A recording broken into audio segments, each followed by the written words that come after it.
ইয়া খাতামান নবীন রাহমাতাল লিল আলামিন। দেখেন আমাদের কি অবস্থা, কি কঠিন বিপদে আমরা আছি, দাঁড়াতে পারি না, সূর্যের আলোতে ঘেমে হয়রান। আজকে কেউ সুপারিশ করতে পারবে না। সব নবীরা অপারগতা স্বীকার করেছে, তারা বলেছে আপনি ছাড়া কেউ নাকি আল্লাহর সামনে দাঁড়াতে পারবেন না, আপনি একটু সুপারিশ করেন।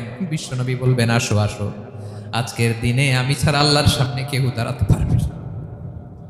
বিশ্বনবী বলবেন আল্লাহ, ওই স্পেশাল দোয়াটা দুনিয়াতে করি নাই, আজকে আমি তোমার দরবারে দাঁড়িয়ে কিয়ামতের দিন ওই দোয়াটা করছি। আল্লাহ, আমার যে উম্মতের হৃদয়ে যাররা পরিমাণ ঈমান আছে, আমার একটা উম্মতকেও তুমি জাহান্নামে ঢোকাতে পারবা না।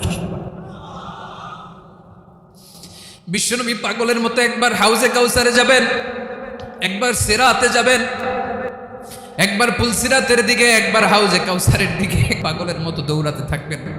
তার কোনো গুনাহগার উম্মত যাতে জাহান্নামে ঢুকে না যায়। সেদিন কেউ সুপারিশ করতে পারবে না বিশ্বনবী ছাড়া, কারো ক্ষমতা নাই। বিশ্বনবী সেদিন সেজদায় পড়ে উম্মতের জন্য কাঁদবেন, সবাই কাঁদবে, নফসি নফসি, আল্লাহ আমারে বাঁচাও, আল্লাহ আমারে বাঁচাও। বিশ্বনবী বলবেন উম্মতি উম্মতি। বিশ্বনবী আমার জন্য কাঁদবেন, আপনার জন্য কাঁদবেন, আমাদের জন্য সেদিন কেঁদে কেঁদে জাহান্নামের দরজায় দাঁড়িয়ে আমাদেরকে টেনে টেনে জান্নাতে ঢুকাবেন।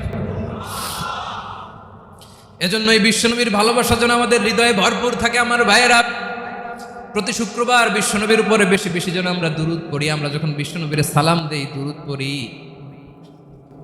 একদল স্পেশাল ফেরেশতা আছে যারা বিশ্বনবীর দুরূদটা নিয়ে সরাসরি বিশ্বনবীর রওজায় যায়, যে বলে অমুকের বেটা অমুক আপনারে সালাম দিয়েছে। বিশ্বনবী নিজ কবরের থেকে নিজেই সালামের উত্তর দেয়।